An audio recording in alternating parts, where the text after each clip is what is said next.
Alright, people, this is PKM Master Juice from TeemTHE with Sorry93G from Team Eon, and this is on Team Eon's channel, and this is a Return of the Duelist archetype discussion on two of the archetypes in the pack.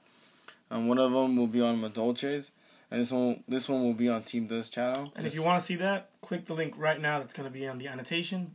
And that'll take you to this video. But if you're here, this is for the other archetype, which is the Prophecy. Prophecy/Spellbook, because they're technically two archetypes, guys. So let's see what we have on these archetypes. Alright, guys. So if you guys watch TeemTHE's channel, I was in their sneak peek video, and I pulled the Priestess and a couple other Spellbook cards, and I got really excited because this is the deck that I was waiting for. Like, spellcasters are back. Hell yeah. So I'm just go over some of the cards. The cards that I'm showing you are sleeved. They're in my deck of this. They're in my build of this deck. But over here is the stuff I'm not gonna show you, like staples, and also my choices that I'm throwing in there to make the deck run a lot more smoothly. So here we go. First cards I'm gonna talk to you about is the High Priestess of Prophecy. No, yeah, there we go. She is the boss monster of the deck. One of your go-to monsters when you're using one of the other effects, which I will speak about later. Her abilities are: you can reveal 3 of the Spellbook spell cards in your hand to special summon her, from your hand, of course. And when she's on the field, she has the ability to remove 1 Spellbook spell card from your grave and destroy 1 card on the field, in addition to her regular attack. So that's basically what she can do. She's really beast, guys. And yeah, there you go. The next card I'll show you guys is another option, which is the Prophecy Destroyer. This is the Ultra version.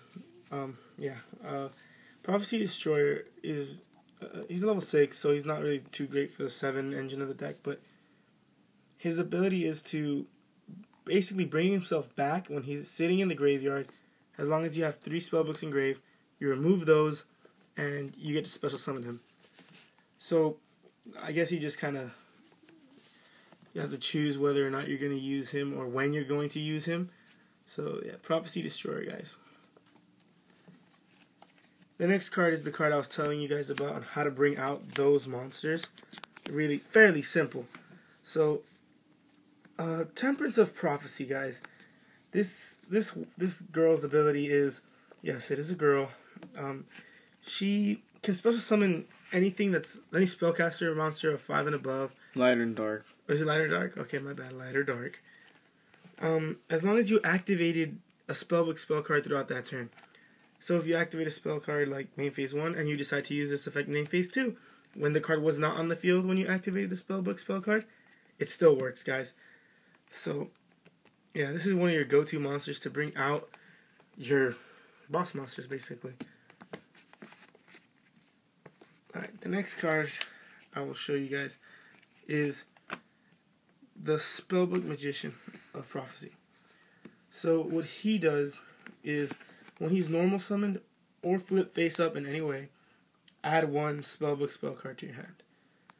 So why is that so great? Well, your deck basically revolves around using these Spellbook cards in order to make your monsters either stronger, invincible, or to just bring out your boss monsters. So he's really, really good and necessary for the deck. And I'll also bring him back for something later, so I'm going to put him aside. Okay, the next monster I will show you guys is Amores of Prophecy. Doesn't make sense, the name to me, but okay. His ability is, once per turn, reveal 1 Spellbook spell card to your opponents and special summon any level 4 or lower monster. Any level 4 or lower spellcaster type monster from your hand. So basically, the easiest combo would be like, set him in defense, they attack it, he lives, because he has a whopping 2,000 defense, guys. And then you use the effect, reveal a spellbook. I'm going to show you guys one right now. Reveal a spellbook, special summon, activate that spellbook effect, search, or just exceed if you have to. So there's that. Amores. Last 2 cards I'm going to show you guys. You guys know what they are. They're effect veilers. I wasn't going to show you these guys, but it's a light spellcaster type monster.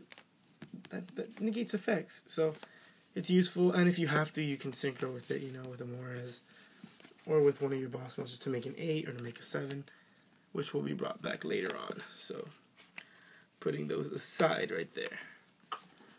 With the homie over there. Now I'm going to show you guys the Spellbook spell cards. There is a lot of Spellbook spell cards out at the moment, and they all seem pretty damn necessary. So first I'll show you guys this. Spellbook of Secrets. This is Reinforcement of the Army, but for Spellbook spell cards. So why is this good? You activate it, and then you can then you can summon Temperance without fear of something bad happening. So yeah, this is really basic. Oh, and by the way, guys, what other people don't know is this card's not just for Spellbook spell cards. Just as long as the card has Spellbook in its name, you can add it. So you can add Spellbook Magician. Just saying, guys, it's there. It's an option. Alright, Spellbook. Then we have the Spellbook of Life. Beautiful card. Its artwork is just amazing, but its effect is really, really, I want to say broken, but not broken.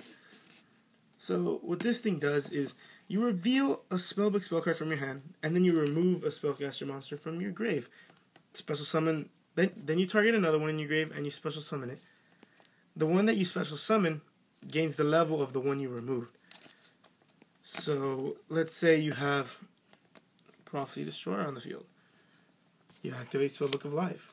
Reveal a Spellbook spell card. Remove a level 3. Special summon a level 3. You have 2 6s. Overlay? The possibilities are there, guys. So, that's the Spellbook of Life. Right there. Now we got the rares coming up right at you. We got the Spellbook of Wisdom, showing a beautiful picture of Junon being beautiful. What this card does is, it's Lance, guys. Except it doesn't do the minus 700 thing. I forgot exactly how much Lance decreases. But you pick one or the other, spells or traps, and then you target one of your spellcaster type monsters, and it's unaffected by spells or traps for the rest of the turn. And it's a quick play. So it's very useful when you're going in for an attack. Coming up next is, I don't know the name of this, the Spellbook Library of Crescent. So this right here is a power tool dragon in a way. You pick 3 Spellbook spell cards of different names, and then shuffle them up, blah, blah, whatever. Then your opponent picks one, and that's the one that you add to your hand. The only issue with this is you cannot activate this if you have any Spellbook spell cards in the grave. But then again, that is where Prophecy Destroyer comes in, because you remove the spell cards from your grave. That is a combo that I've used several times, and that is why it is in a sleeve. It is in my deck. Both TCG exclusives, both work together, made for a reason. Alright. Next card is the Spellbook of Power. Underrated, I think. I think it shouldn't be common, but it is, and that's always good. Cards easier to get. Its ability is target one of your face-up spellcaster type monsters. That monster gains 1,000 attack, and if it would to destroy a monster by battle, you get to search for one other Spellbook spell card. So you have to choose any one of these, and you could choose itself, but I mean, it doesn't help on account of every single Spellbook spell card can only be played once for turn. So if you activate one Spellbook of Power, you cannot play another one, and so on and so forth. So there we go. There are the spell and the monsters. There is no traps, I think, for this deck. I mean, there technically is, but that is an old card that I do not have to talk about. The next card that I'll show you is the extra deck, including XYZs and some synchros that I think are pretty useful, guys. So we got Hierophant of Prophecy. Underrated card. People say it sucks. I thought it sucked when it was coming out. It's actually pretty good.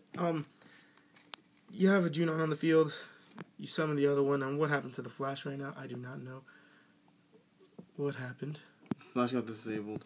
Okay, that is weird, and the video is probably going to be crap now. But anyways, he's just a heavy storm when he's on the field. It's just for safety, and if you can get your opponent locked down with this as soon as possible, it's really useful. Next one is another 7. Big Eye. Did you guys know Big Eye's a freaking spellcaster? So, you can protect him, you can power him up, and you can Book of Life his ass. So, Big Eye. He's right there, ready to go. Next card I will show you is the Shining Elf, which everyone will say, why would you use this? Use Gachi. Gachi is better. He's a rank 2 that is made easily with these two guys right here. But you know what? The Shining Elf is a spellcaster type monster, which I can protect, power up, or bring back with the Spellbook of Life. So I use him. That is why he is in my extra deck sleeves. Coming up next is the Synchros that I believe are very useful. We got the Archetype Magician, one of the best cards in my opinion in this game. Everyone should know what Archetype Magician does. The card is fairly easy to summon. Use Destroyer. Use, where the hell is my Ocultador de Efectos? And then you have the 7 there. And then you can also use him to exceed into Hierophant or Big Eye. So, Archetype Magician, guys. And where would Archetype Magician be if it wasn't his main girl, the Tempest Magician? I was about to call her Temperance. So, her effect is to burn. It's a level 6. It's kind of harder to make in this deck, but it's there. I can make it in my version of the deck because I use different variants of cards, but I rarely ever make this, guys. But it's really good. It burns. You can pitch to make more counters to burn for game, basically.